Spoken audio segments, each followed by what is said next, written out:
James Cagney once said that what truly connected him to Audie Murphy was their shared passion for horses. But that was only the surface of a far deeper bond. In the final years of his life, Cagney carried a quiet burden of regret, not for the ruthless characters he portrayed on screen, but for a single act of kindness that he believed had unleashed something dark into the heart of Hollywood. That darkness wore the face of a national hero. Audie Murphy, the most decorated American soldier of World War II, was celebrated as a golden-haired symbol of courage and sacrifice. To the public, he was flawless. To Cagney, he was haunted. Cagney knew the truth hidden behind the medals and movie posters. He knew about the loaded pistol Audie kept beneath his pillow every night. He knew about the violent nightmares that jolted him awake, drenched in sweat, screaming as though the war were still raging around him. And he never stopped believing that Audie's death on a fog-covered mountain in 1971 was more than a simple accident. In September of 1945, Cagney stood on the manicured lawn of his Beverly Hills estate holding a copy of Life magazine.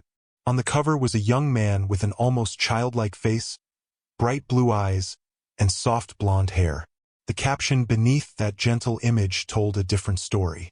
This small, unassuming figure had destroyed enemy units, held off tanks alone, and survived battles that claimed thousands of lives. Cagney saw not glory, but injustice.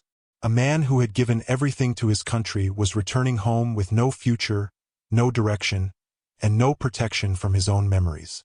Acting on impulse and compassion, Cagney invited Audie Murphy to Hollywood, convinced he could help him build a new life. He believed fame and opportunity could replace the battlefield with something safer. What he did not realize was that the war had followed Audie home. When Audie arrived in Los Angeles, Cagney was struck by how fragile he looked.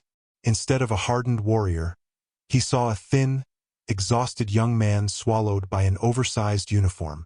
Moved by pity, Cagney welcomed him into his estate and promised himself that he would give Audie the comfort and security he had never known. That illusion shattered quickly. Cagney, trained to read faces and movements, noticed something unsettling. Audie smiled often, but his eyes never changed. They remained distant and frozen, as if something deep inside had been sealed away. He never sat with his back to a door. He chose corners, shadows, and walls, scanning every room with instinctive caution. Sudden noises made his body tense instantly, his hand moving without thought toward where a weapon would be. The moment that changed everything came during a violent storm. Concerned, Cagney walked to the guest house late at night. As he stepped inside, lightning flashed through the room. Audie erupted from the bed in a blur of motion, raising a pistol directly at Cagney's face. His expression was empty, mechanical, and terrifyingly calm. The weapon was loaded. One movement would have ended everything. Cagney shouted his name in desperation. The spell broke. Audie's face collapsed into confusion and fear as he realized where he was. His body shook uncontrollably as he lowered the gun and apologized, explaining that he thought the enemy had returned.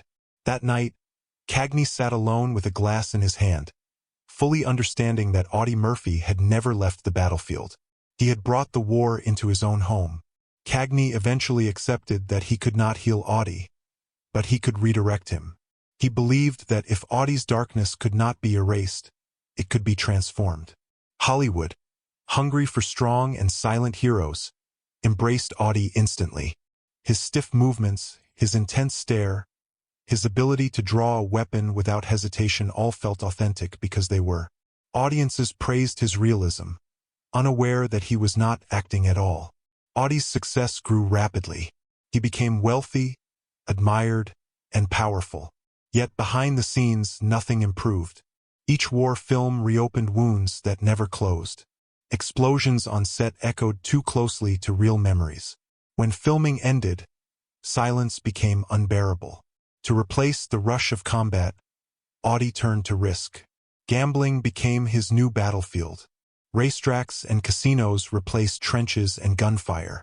He wagered fortunes without emotion, not for money, but for the surge of adrenaline that reminded him he was alive. Losses meant nothing to him. Only the moment of danger mattered. When debts mounted, violence followed. One incident nearly destroyed everything. After being provoked by a much larger man, Audie reacted with the precision of a trained soldier.